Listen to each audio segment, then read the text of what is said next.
Muchas gracias, estimados amigos, amigas. Buenas noches. Su amigo Fabián Cando les saluda, les agradece por asistir a esta invitación, a esta propuesta de educación cooperativa, social y solidaria. ¿Sí?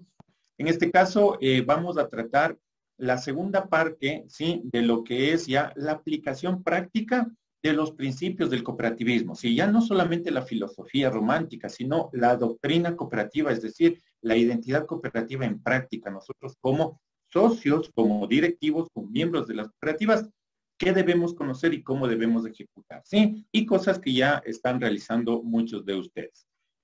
Gracias nuevamente. Arrancamos los aportes, la autonomía e independencia en la cooperativa. Para el día de hoy, la agenda está establecido en los siguientes temas: el principio de autonomía e independencia, la legislación interna, el principio de participación económica, las cuotas y las aportaciones, y la composición del patrimonio de la cooperativa y la distribución de los excedentes. Sí, cómo se hace, cómo se da, ¿ya? Entonces, arrancamos. El principio de autonomía e independencia dice que las cooperativas son organizaciones autónomas de autoayuda gestionadas por sus miembros si establecen acuerdos con otras organizaciones, incluidos los gobiernos, o si reciben capital de fuentes externas, lo hacen en condiciones que garanticen el control democrático por parte de sus miembros y respeten su autonomía cooperativa. Sí, eso es lo que dice el principio. En este caso, este es el cuarto principio del cooperativismo que me he tomado la libertad de trabajarlo primero antes que el tercero, que es de participación económica y que lo vamos a ver más adelante por otras particularidades importantes, ¿no? Ya. Entonces, el nacimiento de este principio de autonomía e independencia en las cooperativas lo marcó la Alianza Cooperativa Internacional, la ACI, en la ciudad de Manchester en 1995, ¿sí? Aquí, esta Alianza Cooperativa Internacional explica que este principio se centra fundamentalmente en la relación de las cooperativas con los gobiernos nacionales y las organizaciones gubernamentales internacionales, aunque también tiene implicaciones respecto a la relación entre cooperativas y otras entidades comerciales, como puede ser un prestamista comercial que aporta capital a una cooperativa o proveedores y demás agentes en una posición dominante dentro de la cadena de valor, es decir, dentro del modelo económico que está vigente, ¿no? Ya. Adicional, este principio destaca que tiene un doble tema, tanto al interior de la cooperativa, que es la autonomía e independencia respecto de agentes externos, y básicamente con los gobiernos y los inversores de capital. La primera oración constituye una reafirmación de lo que inicialmente establece la definición de cooperativa que encabeza la Declaración sobre la Identidad Cooperativa. Organizaciones autónomas de autoayuda gestionadas democráticamente por sus miembros. Es decir que, primeramente, se afirma, ojo con este principio, que la autonomía, ¿sí?, es como entidades democráticas. Esa es la fase interna de la naturaleza y luego se expresa cómo la cooperativa asegura su independencia frente a los terceros, cualesquiera que estos fueran. Sí, esa es la doble faz del principio, sí, de autonomía e independencia, que en su conjunción manifiesta la naturaleza cooperativa, sí, la autonomía en este caso del gobierno interno democrático y la independencia de relaciones, de independencia en sus relaciones. Aquí, un análisis y por qué tratar este tema, porque lastimosamente en el sector cooperativo ecuatoriano, sí, y no necesariamente en el mundial, no está entendido bien que las organizaciones cooperativas son organizaciones de derecho privado, sí, pero son organizaciones que se forman a través de una asociación de personas con fines comunes y para ayudarse en lo económico, en lo social, lo cultural, autogestionadas y en este caso administradas democráticamente por sus miembros. Y todo este funcionamiento estructural de la cooperativa está en manos de quienes somos los socios. Pero lastimosamente, ¿qué sí pasa? En el caso de el tema de las relaciones con otros entes externos, ¿sí?, y principalmente con unidades gubernamentales, genera un proceso de regulación y que a veces la gente malentiende que antes de solucionar los problemas internos, buscan al organismo público externo o al regulador. Y ese es un error craso que tenemos los cooperativistas. Pensar que la solución de los problemas tiene que venir de afuera, tiene que venir del ente regulador o el ente de control. El principio cooperativista dice que nosotros somos autónomos y nosotros somos independientes inclusive de la gestión que tenga el gobierno o de las regulaciones. Y ya vamos a ver, sí, que esto es importante que ustedes lo entiendan, sí, y vamos a ver.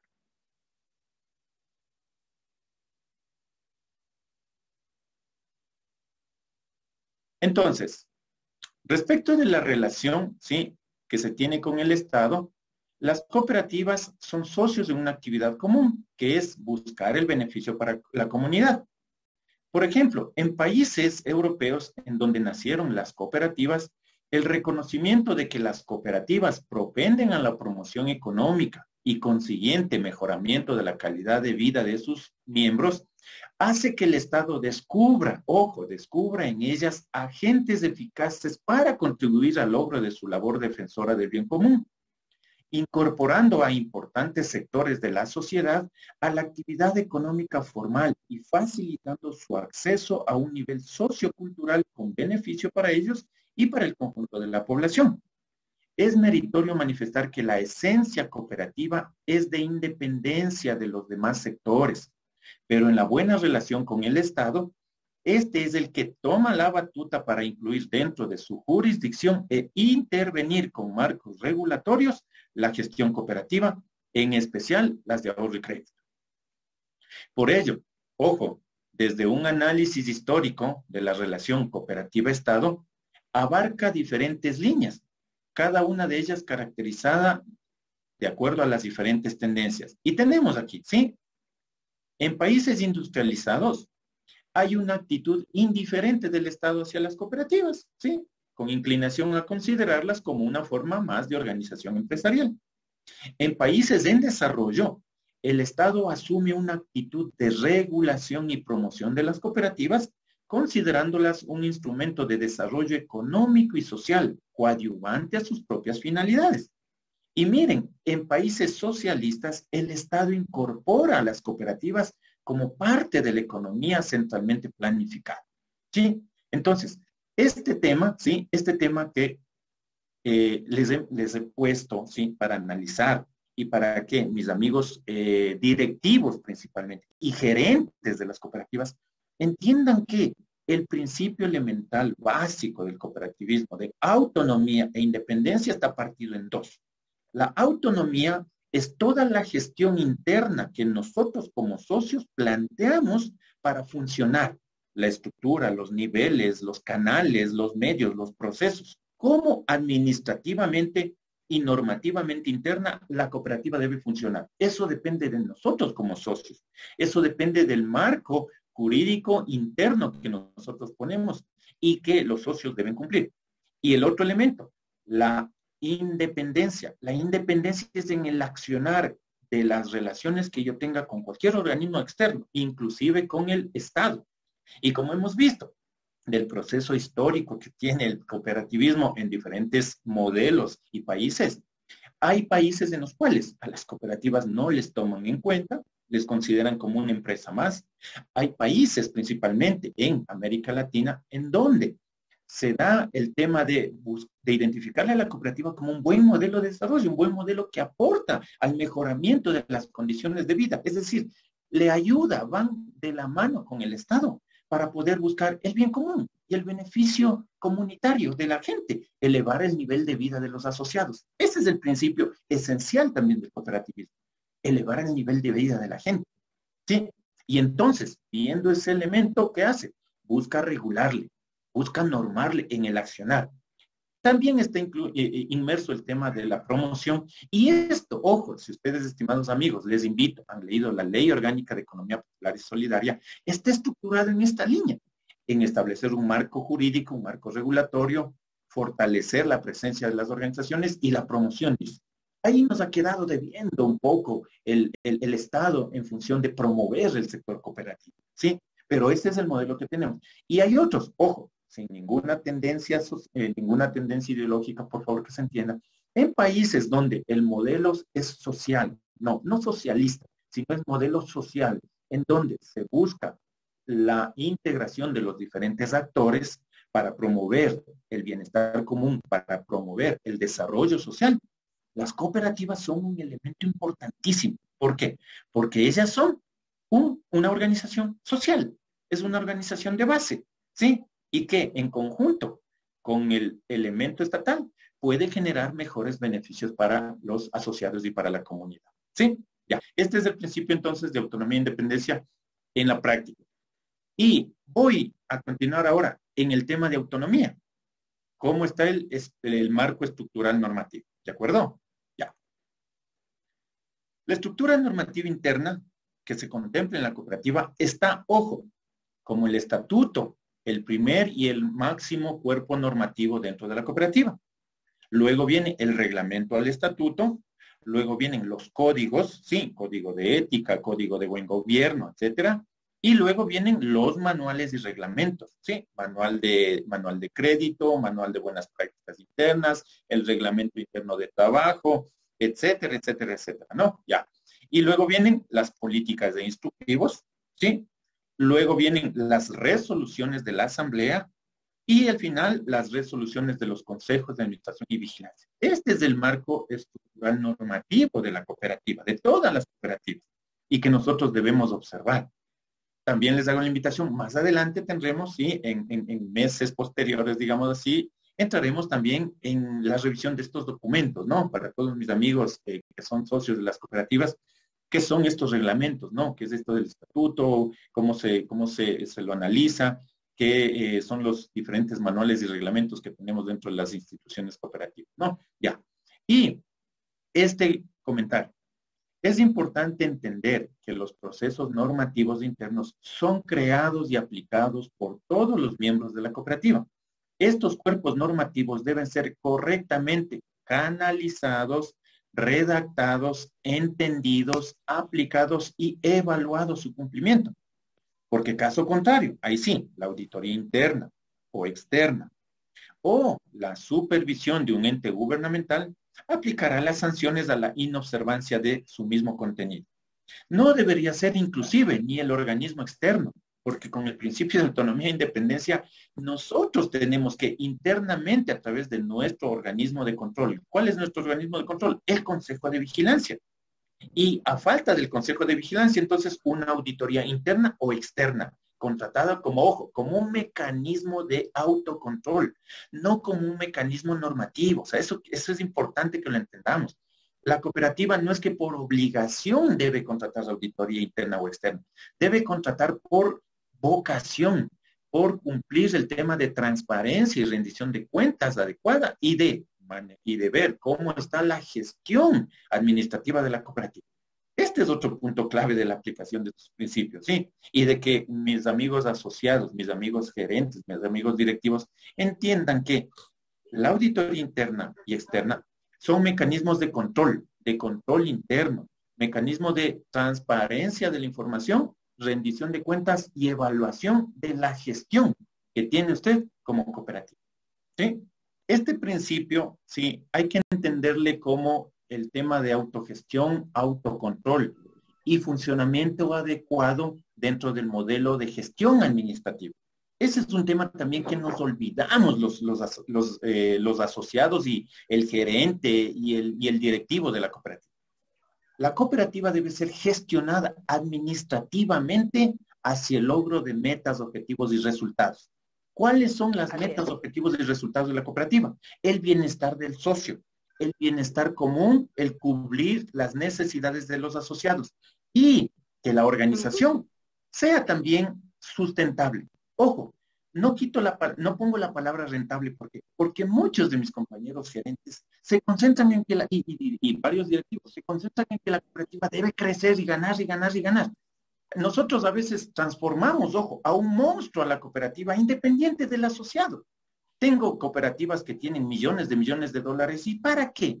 ¿Cómo devolvemos esos millones y millones en beneficio del socio? ¿Cómo devolvemos? Ese es el mensaje del cooperativismo. Sí, No es una cooperativa, una empresa común y corriente que debemos hacerle crecer por crecer. Tiene que verse cuánto devuelve, cuánto impacta esa cooperativa en la comunidad. Y no solamente es el principio de responsabilidad social, es el principio del cooperativismo. Nos asociamos para ayudarnos social, económica, culturalmente, mejorar nuestro nivel de vida. Ese es el tema. No tener una cooperativa grandota y mi nivel de vida sigue siendo el mismo. No sé si me hago entender. Entonces, eso es primerito. Sí. Y en uno de los principios es que para funcionar bien, para llegar a las metas, yo debo autocontrolarme, debo autorregularme, debo tener un proceso de control interno. Y ese proceso de control interno es la revisión que la hace el Consejo de Vigilancia. Para eso existe el Consejo de Vigilancia. ¿Sí? Y si es que el Consejo de Vigilancia dice, no, yo quiero una ¿cómo dicen los médicos?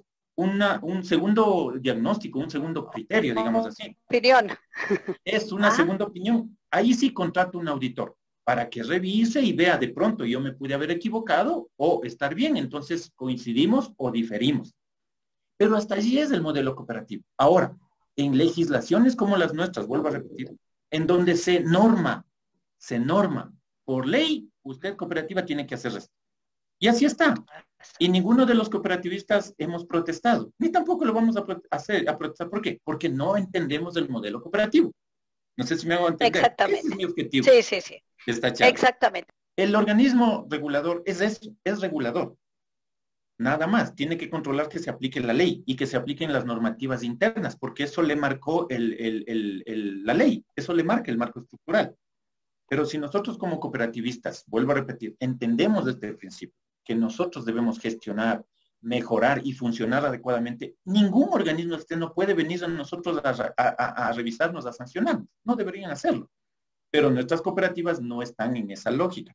Y lo que usted dice, y que cierro ya con este tema, es que las cooperativas están en una lógica de capital, que creen que la cooperativa debe ganar y crecer. Eso es, no le estimula el organismo de control. Nosotros mismos nos vemos y competimos entre gerentes por ver cuál es el más rentable, cuántos excedentes ha ganado en este año, cuántas agencias tienen este año. Eso en el sector de ahorro y crédito. Si ustedes revisan, estimados amigos, cooperativas de transporte, cooperativas de vivienda, cooperativas de producción, ahí no se da esta competencia. Ahí no se regula tanto, no le dan tanta atención. Y al sector cooperativo sí. ¿Por qué? Porque es un motor de dinamismo financiero en el país, de inclusión financiera. Pero eso nosotros no lo entendemos como cooperativistas. Allí está el punto de la aplicación de este criterio. ¿Sí? Porque la autonomía tiene que ver con lo que le comentaba. Establecer nuestras normas, crear nuestras políticas, nuestros manuales, nuestras reglas de convivencia en la cooperativa. Eso es autonomía. Nosotros, con conocimiento, con análisis, con realidades. Y aquí otro comentario también de este taller, de esta charla, perdón. No nos fijemos en la otra cooperativa. ¿Qué tiene para yo poner? Hay que fijarse en otra cooperativa. ¿Qué tiene y cómo le funciona? Si es que le sirve o no le sirve en esa realidad y nosotros aplicarla a la nuestra. Hay a veces cooperativas que tienen los manuales así, o así es, ¿no? Así, gordotes, y que ni siquiera los conocen o los han leído. Y los tienen allí. El manual, el reglamento, la política, tiene que ser, si es posible, algo así, pero que lo conozcamos y lo apliquemos. Ese es el punto, ¿sí? Entonces, esta es parte de esta charla para hacerlo práctico, estimados amigos. Si usted es directivo, léase primero los manuales y las políticas y va a ver que contienen muchas cosas. A veces hay temas hasta repetidos, ¿sí? De un manual a otro, es control C, control V y pegado. Lo que dice la ley, lo que dice el estatuto, lo que ponemos ahí. Y eso no es adecuado, eso es una recomendación que yo se los hago. Ponga en su manual lo que necesita. Y lo otro ponga, referencia A, pare de contar. Y usted sea muy práctico en la ejecución, ¿sí? Ese es un mensaje para mis amigos cooperativistas, todos los cooperativistas, ¿sí? Ya. Avanzamos. Comentarios a la autonomía e independencia. Indudablemente que el reto de la existencia de las cooperativas,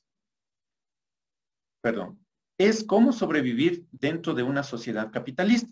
Un mercado cada vez más agresivo y en muchas ocasiones interesado en aprovechar características propias del cooperativismo que han sido ventaja competitivas para las cooperativas y su éxito son adoptadas por las empresas con fines de lucro. Otro reto es generar un análisis público cooperativo, sí, público y cooperativo, o sea, del sector cooperativo, para delinear hasta dónde se promueve y se fomenta las cooperativas y hasta dónde se las controla o fiscaliza, sin vulnerar el principio de la autonomía e independencia cooperativa. ¿Sí? Y un tercer comentario, los socios y directivos deben entender que la gestión interna de la cooperativa se debe centrar en el cumplimiento de los principios y de una autorregulación, no necesariamente de normativas externas y tampoco esperar que el Estado les dé directrices de cómo deben gestionar o solucionar sus problemas internos en las cooperativas. ¿Sí? Ya, esto es como comentarios y como corolario, ¿no? El principio de participación económica de los socios. Los socios contribuyen equitativamente al capital de sus cooperativas y lo gestionan de forma democrática. Por lo menos parte de ese capital es propiedad común de la cooperativa. De ordinario, los socios reciben una compensación si la hay. Esta compensación es limitada sobre el capital entregado como condición para ser socio. Los socios asignan los excedentes para todos o algunos de los siguientes fines: el desarrollo de su cooperativa, posiblemente constituyendo reservas de las que una parte por lo menos serían irrepartibles hasta la liquidación de la cooperativa. Otra, el beneficio de los socios en proporción a sus operaciones con la cooperativa. Y otra, el apoyo de otras actividades aprobadas por los socios. ¿Sí? Esto es lo que manifiesta o menciona el principio de participación económica de los socios, en donde todos contribuimos, ojo, al capital de la cooperativa. Y aquí me estaciono a reiterar, por favor, todos contribuimos al capital de la cooperativa. Porque muchos compañeros socios, muchos amigos que no conocen de las cooperativas, creen que la cooperativa solita debe generar dinero o debe generar capital. El capital de la cooperativa se forma, se fortalece, crece, le da aliento de vida a la cooperativa es a través de los aportes de los socios. Sí, y estos aportes de los socios son los famosos certificados de aportación. ¿Ya? Si un capital social de la cooperativa es pequeño, es porque sus socios no participan, no colaboran, no participan económicamente, no aportan. ¿Sí? Y si una cooperativa tiene un capital social fuerte, es porque sus socios están participando. En sus manos está, estimado amigo, de que su cooperativa sea chiquita en capital o sea grande en capital. ¿Sí? Ya. Vamos a ver después otro concepto que algunos compañeros estarán pensando. Vamos a ir. Ya. Les decía que todas las personas, todos los socios deben participar y contribuir en el aporte del capital. ¿Sí? Las cooperativas se estructuran de forma que el capital esté a su servicio y no la cooperativa sujeta al capital. Existe para satisfacer las necesidades de la gente y este principio describe tanto cómo participan los socios en el capital de las cooperativas como la forma en que deciden distribuir los excedentes. Aquí otro elemento importante, estimados amigos, es que el principio este de participación económica implica también dos elementos. Cómo yo participo, cuánto yo debo aportar, ¿sí? Para fortalecer el capital. Y lo otro, que yo también debo ser partícipe de los beneficios, es decir, de los excedentes, o el poder de decisión que yo como socio en una asamblea tengo para disponer la distribución de esos excedentes, ¿sí? Y ahí vamos a ver otro tema importante, ¿ya? Los socios contribuyen al capital de su cooperativa de manera equitativa y esas aportaciones tienen lugar de 4 formas distintas, ¿no? Ya, la primera es la aportación inicial que cada socio realiza al entrar a formar parte de la cooperativa, es decir, los certificados de aportación que van al capital de la cooperativa. Otro es al reservar los fondos establecidos legalmente cuando existen excedentes. Otra forma de participar económicamente es dejando en la cooperativa la parte de los excedentes que les corresponden para que sea capitalizado. Otro elemento es, en circunstancias especiales, cuando la cooperativa se encuentra con necesidades financieras, haciendo nuevas aportaciones de capital. ¿Sí? Esto es importante, por favor, estimado socio, usted amigo que está viendo esta charla. Usted es socio, dueño, propietario, en conjunto, ¿sí? En propiedad común de la cooperativa. Y en sus manos está que la cooperativa crezca o que la cooperativa se estanque o que la cooperativa pueda liquidar cuando no tiene el músculo financiero del capital. ¿De acuerdo? Eso es parte de la aplicación de este principio de participación económica. Y seguimos. La participación económica de los socios, ojo, no se limita a poner dinero, sino que también les corresponde decidir el destino de los excedentes que puedan generar la actividad de la cooperativa. Una vez compensadas las posibles pérdidas de años anteriores y liquidados los impuestos, los socios de las cooperativas pueden decidir entre tres destinos: crear reservas para garantizar el desarrollo y consolidación de la cooperativa, distribución de los excedentes a los socios, estos se calculan en función del capital aportado, ¿sí? Ya voy a comentar esto, y crear fondos para actividades que sean aprobadas por los socios, es decir, para previsiones futuras. Este tema, la distribución de los excedentes, es también de acuerdo a lo que usted tiene en certificados de aportación. Asumamos que una cooperativa ganó en el año $1,000, ¿sí? Y somos 10 socios, ¿no? Cada socio tiene en sus certificados, asumamos $10, ¿sí? $10 en certificados y hay socios que tienen $20 en certificados. Estoy poniendo un ejemplo muy básico, ¿no? Entonces, esos $1,000, si la asamblea, luego, ojo, de decir todo el tema de impuestos, utilidades, participación de empleados, etcétera, etcétera, le queda un remanente, asumamos, de $500. Esos $500 podría ser repartido en las cooperativas, ¿sí? Puede ser repartido, perdón, entre los asociados, de acuerdo a su aporte de capital.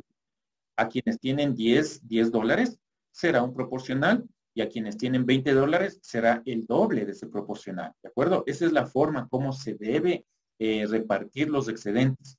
Pero vamos a ver, esto por favor también es parte del fundamento filosófico del cooperativismo. Esto nos dice el elemento filosófico. Pero vamos a ver cómo está también la norma y la regulación, ¿sí? Porque en el caso del Ecuador tenemos norma y regulación para, ojo, un derecho que nosotros los socios tenemos de gestionar el capital y los excedentes. Nos ponen normativa, nos pusieron, y no estamos en contra, por favor, sino que esta charla es para ello, para despertar el tema del cooperativista, de entender el modelo, cómo funciona y cómo debe funcionar, ¿ya? A ver, en este caso, las cuotas y los aportes. Vamos a conversar sobre ello. Son aportes especiales o permanentes que se resuelven en una asamblea general y son de carácter obligatorio. Su aportación para todos los asociados no son reembolsables y las aportaciones sí. Ya. Este tema que les pongo también es adicional para entender la participación de los socios, ¿no? No solamente es la aportación al capital. Hay en muchas cooperativas en donde tenemos también cuotas, sí, cuotas que nos ponen para nosotros pagar. Y hay muchos amigos que me han consultado, ya, pero ¿y las cuotas son obligatorias? ¿Las cuotas debemos nosotros poner, debemos pagar? ¿Las cuotas nos devuelven? Vamos a conversar primero lo filosófico y luego vamos a ver ya lo normativo, ¿no? Ya. Entonces, primero, las cuotas, ojo, las cuotas son obligatorias cuando son fijadas en asamblea, ¿sí? Y de hecho, deben ser fijadas por la asamblea y son obligatorios para todos los asociados. Eso primero, por favor, como parte de la filosofía cooperativista. Los aportes no son reembolsables. Perdón, las cuotas no son reembolsables. Las aportaciones sí, y las aportaciones son los certificados, ¿sí? Ya. Por ejemplo, entre cuotas para gasto de constitución, una cuota para mantenimiento, una cuota para servicios sociales, una cuota para fondo de ayuda social, una cuota para eventos deportivos, ¿sí?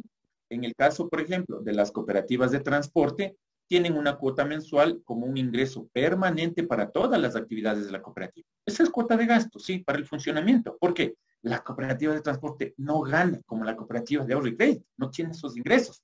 Aportan sus socios. Ese es un modelo cooperativo real, en donde el socio aporta, ¿sí? Para que funcione la cooperativa. No hacen que la cooperativa crezca porque crezca. No sé si me hago entender. Esto es importante también que lo entiendan, estimados amigos, ¿sí? Y no me cansaré de decir la gran diferencia entre ahorro y crédito y las otras cooperativas, ¿sí? Pero somos lo mismo. En esencia somos lo mismo y deberíamos funcionar así, ¿de acuerdo? Entonces, en cooperativas de vivienda, por ejemplo, tiene también cuotas mensuales para pago de servicios básicos comunales y gestiones legales, ¿sí? Porque ese es su medio de ingreso, el aporte, la cuota que paga el socio mensualmente. El retraso en el pago de las cuotas, ojo, sí puede implicar una sanción para los socios, inclusive la exclusión. Eso sí es real. Si usted se atrasa en 3, en 6 cuotas, le suspenden derechos.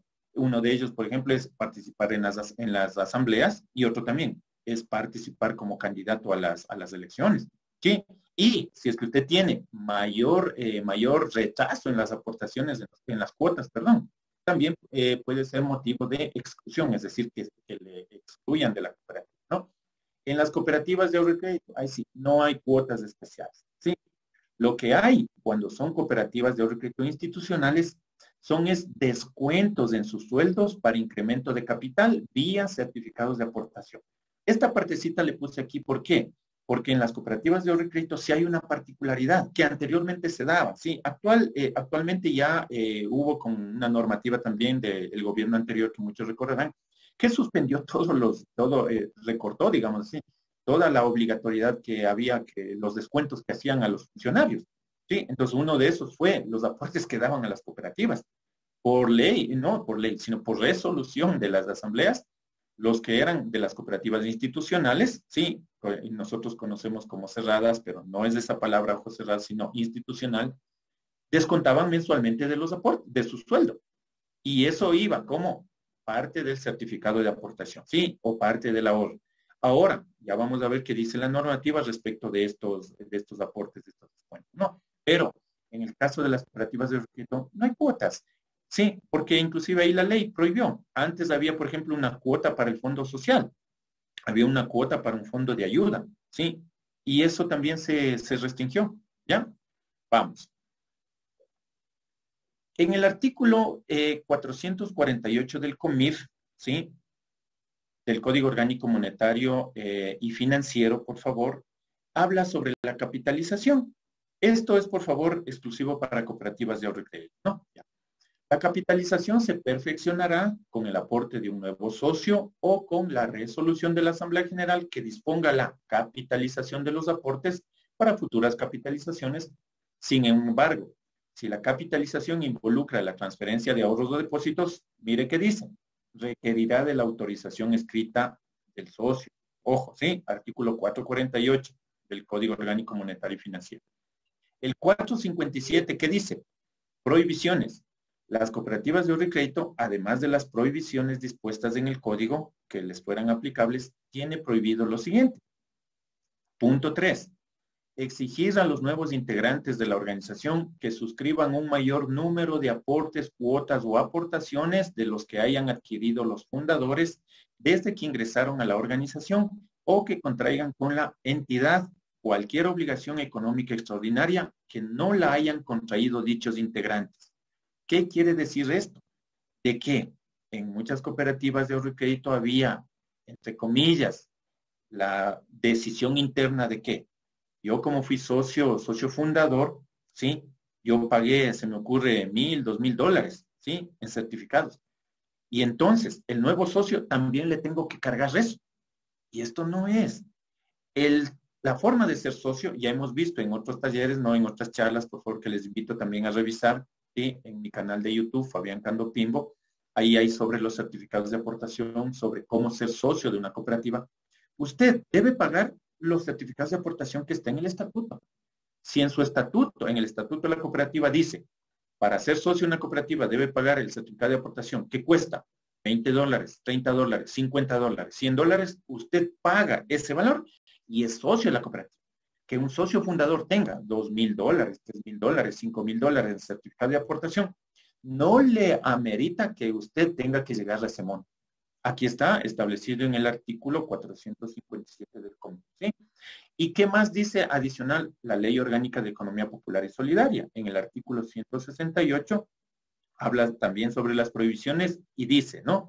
Y esto va con un mensaje para mis compañeros también que me preguntaban a veces sobre el financiamiento de las cuotas y los certificados para los asociados. Dice, son prohibiciones para las personas y organizaciones sujetas a esta ley a conceder preferencias o privilegios a los integrantes de la organización en particular, ni a un título de fundadores, directivos, funcionarios y empleados. No, esto en concordancia con el artículo 457.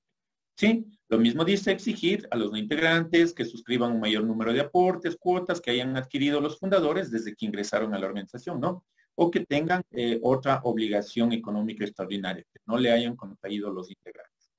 Y el literal D, financiar los aportes, cuotas o aportaciones de sus integrantes para con la organización. Este literal B, a mis amigos de las cooperativas de ahorro y crédito, es el que le prohíbe que antes, para dar un crédito, usted debía abrir la cuenta y pagar los certificados de aportación, ¿sí? Y habían cooperativas que no tenía la persona para abrirla, para pagar los certificados de aportación o inclusive el famoso encaje. ¿Y qué hacían? Del mismo crédito les descontaban. Entonces aquí está establecido. No se puede financiar, o sea, es prohibición, artículo 168 de la Ley Orgánica de Economía Popular Solidaria, financiar aportes, cuotas o aportaciones de los integrantes. ¿Sí? Composición del patrimonio de la cooperativa. Ojo, ¿y cuál es la diferencia entre capital y patrimonio? Porque esto también hay que entenderle, ¿no? Ya.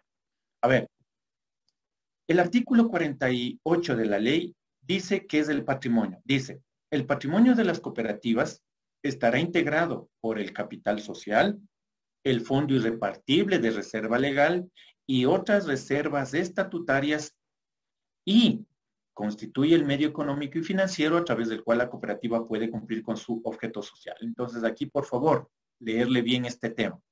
El patrimonio de la cooperativa tiene tres componentes, como dirían mis amigos contadores, tres cuentas contables, ¿no? El capital social, que ya sabemos que es exclusivamente certificados de aportación, dinero que yo socio aporté. El otro, el fondo irrepartible de reserva legal. Y el tercero, reservas estatutarias, ¿sí? Estatutarias o reservas facultativas que se conocen. ¿Ya? Son tres elementos que forman el patrimonio. Entonces, el capital social, ¿qué es? Según el artículo 49, define, el capital social de las cooperativas será variable e ilimitado, estará constituido por las aportaciones pagadas por los socios en numerario, bienes o trabajos debidamente evaluados por el Consejo de Administración. Las aportaciones de los socios estarán representados por certificados de aportación nominativos y transferibles entre ellos, ¿no? O a favor de la cooperativa. Ya. Entonces, ¿qué es el patrimonio? Es el que comprende o que integra al capital, a reservas facultativas y a un fondo irrepartible de reserva legal, ¿no? Ya. Y el capital social exclusivamente el aporte de los socios. ¿Por qué esto? Porque vamos al siguiente tema. Y ojo, tanto patrimonio como capital es igual para todas las cooperativas, por favor, para todas las cooperativas. Ahora, para el caso de el fondo irrepartible de reserva legal, ¿qué es lo que dice? Sí, el artículo 50. Este fondo irrepartible de reserva legal lo constituyen las cooperativas para solventar contingencias patrimoniales. Se integrará. ¿Cómo se integra este fondo irrepartible? Se hace anualmente con al menos el 50% de las utilidades o al menos el 50% de los excedentes anuales que haya obtenido la cooperativa, ¿no? No podrá distribuirse entre los socios ni incrementar sus certificados de aportación bajo ninguna figura jurídica y podrá ser distribuido exclusivamente al final de la liquidación de la cooperativa de acuerdo con lo que resuelva la Asamblea General, ¿sí? También formará parte del fondo irrepartible legal las donaciones y legados efectuados a favor de la cooperativa, ¿sí? Es decir, que este fondo irrepartible de reserva legal se constituye, se crece, digamos así, cada año con el 50% de las de los excedentes que haya sacado la cooperativa, ¿sí? Esto está establecido por norma acá en el Ecuador. El artículo 51, otras reservas. Las cooperativas, dice, podrán, a más de la reserva legal, crear las reservas que por la naturaleza de la entidad consideren necesarias, ¿sí? Esto es parte de...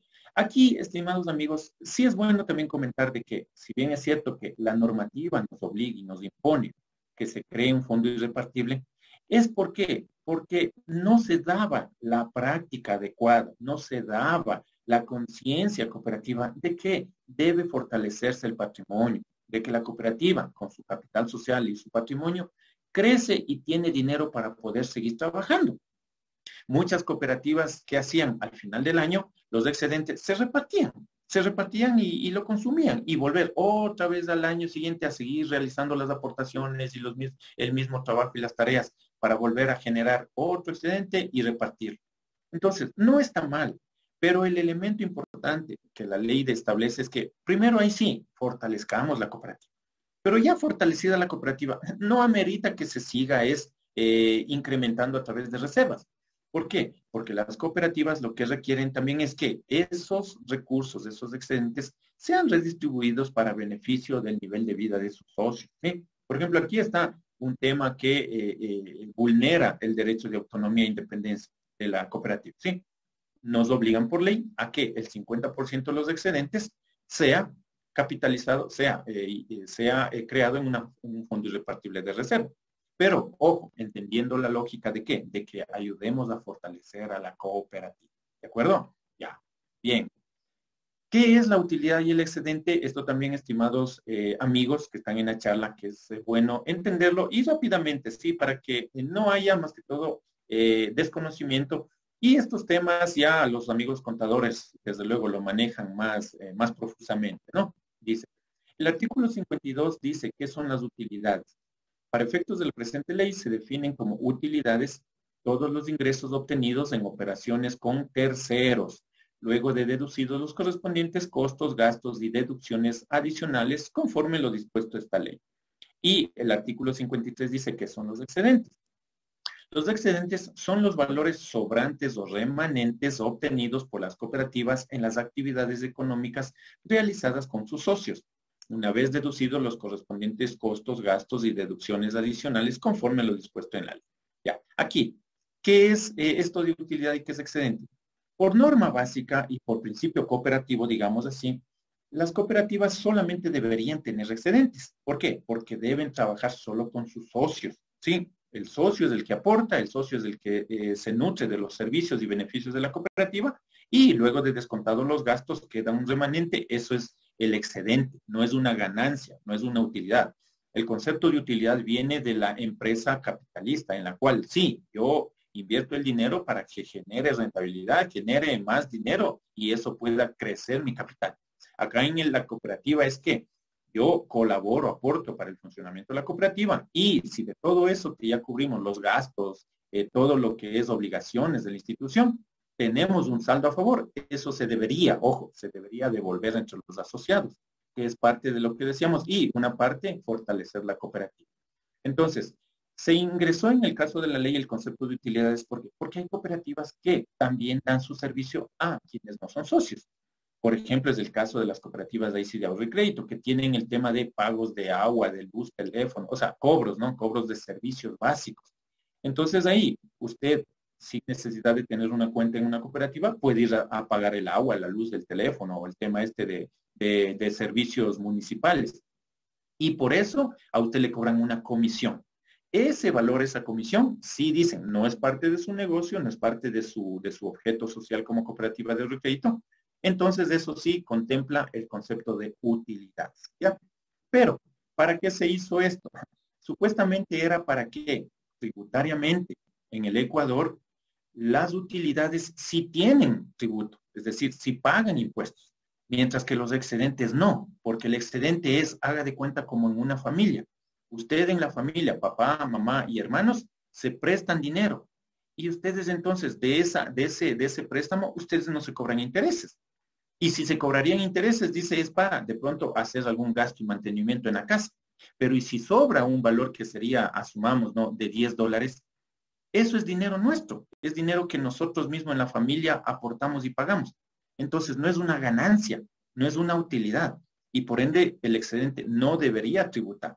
Pero en el caso de los amigos asambleístas, en el momento que crearon la ley, dijeron, no, las utilidades y los excedentes tributan, pagan impuestos. Así que, estimados amigos, esto es como una anécdota de esta charla, por favor, ¿no? Pero que ustedes deben saberlo, por favor. La distribución de los excedentes. ¿Qué está determinado en el caso de la ley? Lo mismo, ¿no? El artículo 54 dice cómo se debe distribuir estas utilidades y excedentes. Deben distribuirse en la siguiente forma. Por lo menos del 50% va al Fondo Irrepartible de Reserva Legal, ¿sí? Que ya lo habíamos visto que está determinado. Hasta el 5% como contribución a la superintendencia, ¿sí? Según el segmento que defina, y el saldo se destinará a lo que resuelva la Asamblea. Generalmente en las asambleas generales, ¿qué es lo que se realiza? Es que ya la deducción de haber repartido el 50% al fondo, dado el 50% al fondo repartible de reserva legal, que realmente queda un pequeño remanente. Así que lo que las cooperativas hacen es reinvertir, ¿sí?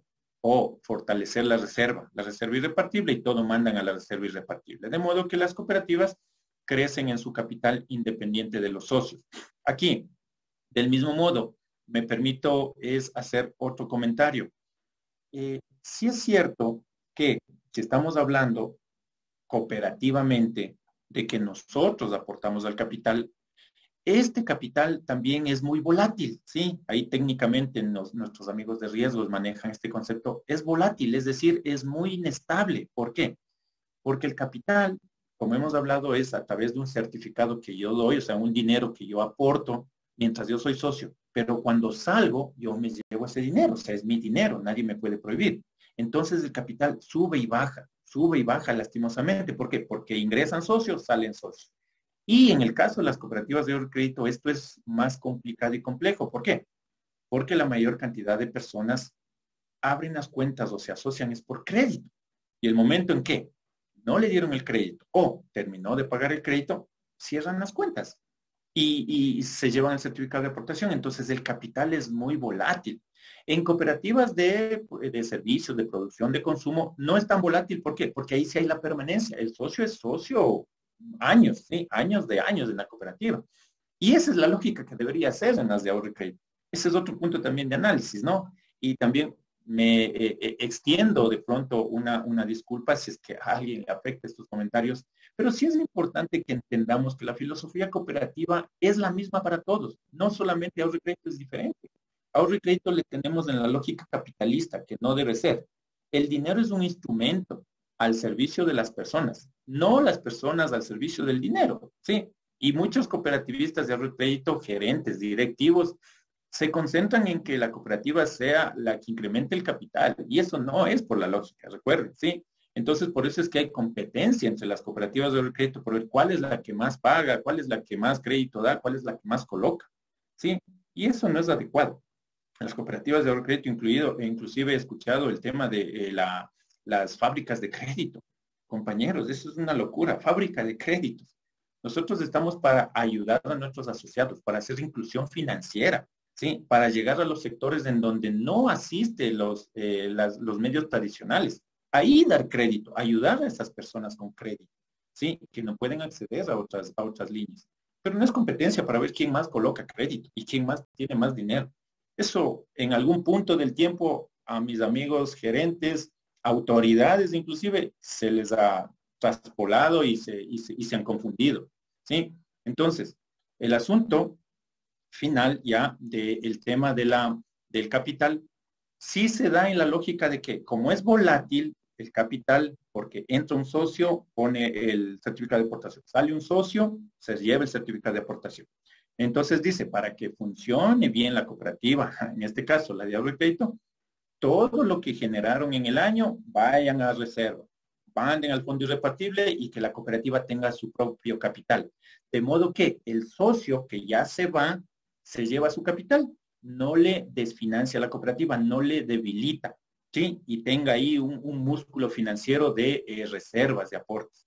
Pero ese dinero, ¿de quién es? No es de nadie, es de la cooperativa. Pero ahí vuelvo a mi primer mensaje inicial. Creamos una cooperativa independiente, aislada de nosotros, cuando la cooperativa es una forma de asociación que debe estar a nuestro servicio, no nosotros trabajar para la cooperativa debe trabajar para nosotros, ¿de acuerdo? Ya, pero así está estructurada la lógica. Entonces, con esto, por favor, estimados amigos, se define el tema de que si usted quiere que su cooperativa crezca, se fortalezca, debe usted aportar en certificados, ¿sí?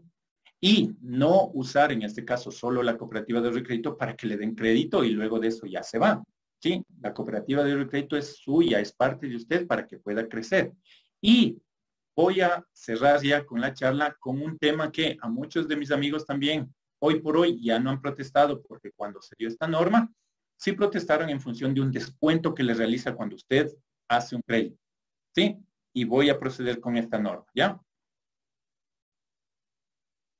Ya.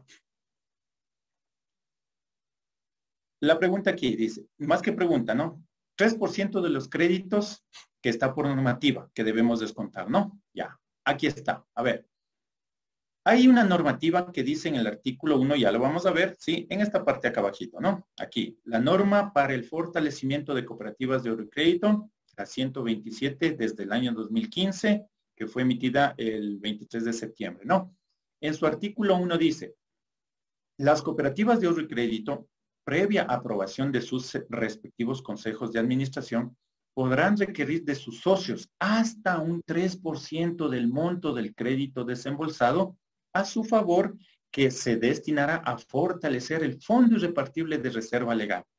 Las cooperativas de ahorro y crédito que mantuvieran una relación del patrimonio técnico constituido y la suma ponderada por riesgo de sus activos y contingentes menor o igual al 9%, destinarán de forma obligatoria el 3% del monto del crédito desembolsado en favor de sus socios para fortalecer el fondo irrepartible de reserva legal. El porcentaje destinado a fortalecer este fondo, ¿sí?, no se considerará para el cálculo y reporte de las tasas de interés activas efectivas que haya establecido la Junta, ¿no? Para los créditos con plazo menor a un año, el cálculo del porcentaje se destina al fondo irrepartible de reserva, será en forma anualizada, ¿sí? Ya. ¿Qué pasa con esto, estimados amigos? Usted, cuando hace un crédito, ¿sí?, le descuentan un porcentaje entre el 0,1 sería, no, perdón, entre el 0,1 hasta el 3%. Eso de su crédito se va a este fondo irrepartible que hemos hablado. ¿Para qué? Para que se fortalezca la cooperativa. ¿Y cómo está dado? Más que todo por la lógica, cómo fue creado. Esta norma, sí es importante decirla, que fue gestionada a través de los cooperativistas y de los organismos de integración. ¿Para qué? Para que se fortalezcan las cooperativas, principalmente las de ahorro y crédito. ¿Por qué? El socio no entiende que si no aporta su capital, si no colabora, si no ahorra en su cooperativa, la cooperativa se queda escuálida, se queda pequeña o puede liquidar, ¿sí? Entonces, este fondo y este crédito que usted realiza, por ejemplo, puede ser de $1,000, sí, hasta el 3%, asumamos que le descuentan el 2%, es más o menos $20, ¿no? $20 que le retiran a usted y se va al fondo irrepartible de la cooperativa. Ahora, ¿por qué esta lógica también? Así como usted usa a la cooperativa solamente para hacer crédito, entonces la norma ahora sí le dice, muy bien, de lo que usted usa el crédito, traiga un pedacito para que se quede en la cooperativa. Así que si usted se va de la cooperativa, se lleva sus certificados, pero ya me deja aportando parte de lo que yo le estoy dando el beneficio a usted. ¿Sí? Así que, estimado amigo, amiga, eso es en la norma y se debe cumplir. ¿Sí? Bueno, entonces, antes de cerrar, quiero agradecerles por haber asistido a estas charlas. Sí, agradecerle a la imprenta Monseñor Cándido Rada, sí, que está en el sector de la Floresta, en la Mallorca y Coruña, que en Quito, a la red Equinoccio, por favor, en donde podemos ayudarles con asistencia, con asesoramiento, con capacitación también, por favor. Les invito a que visiten el Facebook de la red Equinoccio, a la plataforma Central 1 de Mayo, mis amigas comerciantes del sector de San Roque, un modelo asociativo de excelencia, y a la óptica Premium Visión Dubai, ¿sí? Está ubicado en la Amazonas y Ventimiglia, junto al Banco del Pacífico. Antes de cerrar, estimados amigos, quiero hacerles la invitación a que por favor sigan mi canal de Facebook y de YouTube, en donde coloco ya las invitaciones para los talleres, las charlas. Estas charlas usualmente las doy los días jueves, ¿sí? Cuando de pronto no haya alguna circunstancia que me impida realizarlo, los días jueves les hago esta invitación. Y las grabaciones de estas charlas están en mi canal de YouTube, ¿sí? Fabián Cando Pimbo es el canal de YouTube para que ustedes puedan socializar, repetir, compartir con amigos, socios, conocidos. Y la idea es que hagamos esta red de conocimientos, ¿sí? Red de conocimientos cooperativos, sociales y solidarios. Sin más, su amigo Fabián Cando, me despido